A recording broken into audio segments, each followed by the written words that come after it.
In the valley of Data Vale, nestled between the twin peaks of bias and variance, stood the ancient forge of generalization. It was here that Sir Logik von Neuron brought his newest student, a tall, eager apprentice named Los. "You must understand," said Logik, adjusting his weighted cloak, "that in learning we balance a sword not on its edge, but on a thread between extremes." Los nodded. "And what are these extremes, Master?"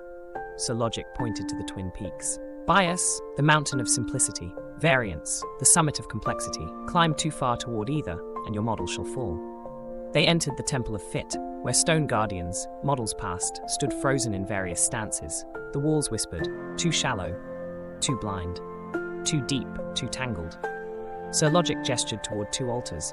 On the left, a brittle statue labeled Underfit, its stone cracked and incomplete. "This model learned too little," he said. It ignored complexity, saw only what was easy, high bias, poor on both past and future.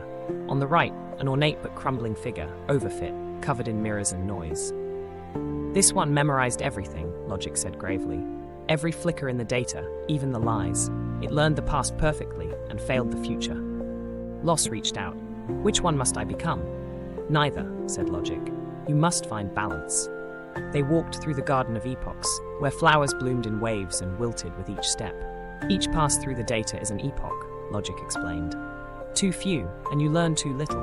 Too many, and you forget how to generalize." Los watched as a young model sprinted too fast, skipping steps. Weeds overtook its garden, another stayed too long, memorizing every flower's spot. It choked under its own weight. "Time matters," Logik said, "but timing matters more."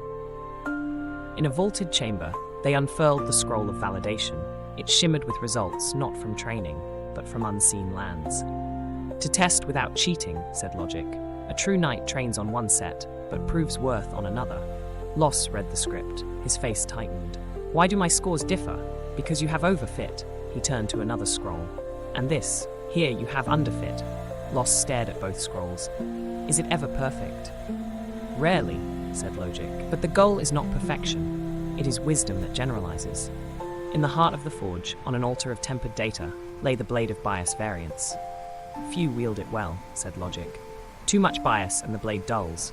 Too much variance and it shatters." Los lifted the sword. It shimmered between simplicity and complexity. "With this," Logik declared, "you shall battle Overfit and Underfit alike." Los stood atop the hill, where models of the past rested beneath the stars. He wore armor forged from training, tuned by validation, and tempered in the fires of experience. Sir Logik smiled. "You are no longer just Los. You are now Generalization, Knight of Balance." Behind him, two shadows walked, one erratic, the other rigid. "Who follows me now?" he asked. "One is Overfit," said Logik. "The other, Underfit. You've learned to walk between them." Los, no generalization, nodded, and continued onward.